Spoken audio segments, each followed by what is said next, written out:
What's Islam's first principle? Let me tell you. Since I don't have chalk, I'm going to take this. Is that right? So this is Islam's first principle. Are you ready? Do we have chalk, by the way? Behind the bag. Oh, yes. Beautiful. Right. Can I draw on this? Can I do it? Good. So here's Islam's first principle. That's a heart, by the way. I do apologize if it looks like an obese heart, but it's a heart, yeah?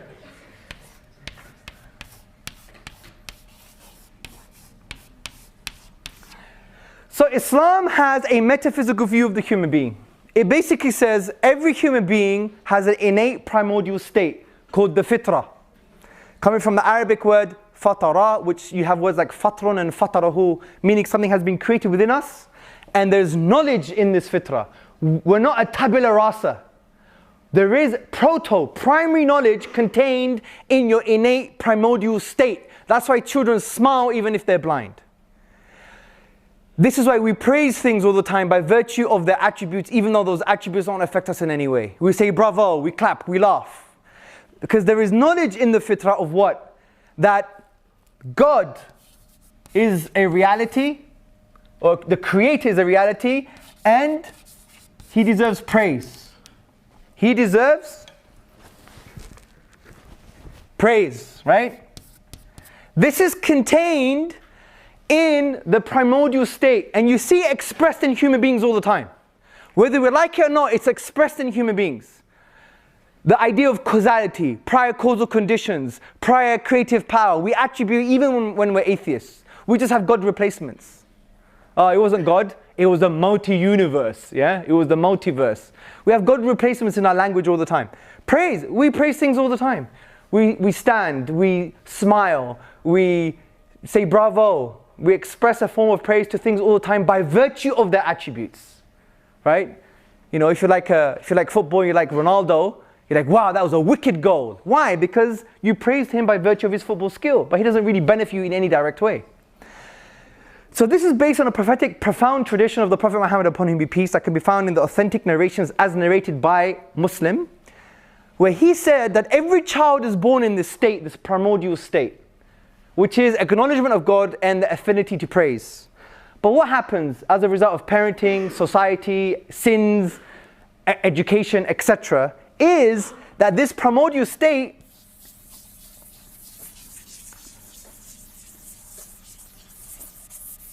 is clouded. This primordial state is clouded. So what Islam says is that the job of a Muslim, generally speaking, is to help people uncloud their primordial state. How can you do that? You can do it by using reason. You can do it by using love. You can do it by using questions. You can do it by basically getting people to see their experiences, negative, positive, or spiritual, in a different way. These things are not ends, they're just means to awaken the truth within, so it shines through. And this is why in our discourse as Muslims, sometimes we rely on this too much. Sometimes we don't rely on anything. And we become intellectual, abstract robots thinking we can prove our tradition in some kind of robotic, intellectual fashion. Here's a deductive argument. Human beings are not functional, computerized models. We're not robots. We're dynamic. And what's very interesting is, when I engage with people, when you give them reason, sometimes they'll give you a rational question that is a sign that reason is not required anymore. Like, I would give someone an amazing argument for God's existence that I think is amazing. Like, okay, I agree with you, but what was God doing for eternity before He created the universe? And I'm thinking in my head, okay, well, it's a rational question, but how does that question undermine my conclusion? And if you think that is enough for you to stay on your path of disbelief, denying the divine, then for me, it's an indicator of something else that's going on. It's got nothing to do with rationality. It's got to do with maybe psychodynamic stuff. How many times have I spoken to people, and this is all my limited experiences and they could be wrong. Like I started speaking about their parents and that was the main reason why they basically rejected faith. Because they had a very negative, dark, medieval understanding of a tradition and they just felt really sad.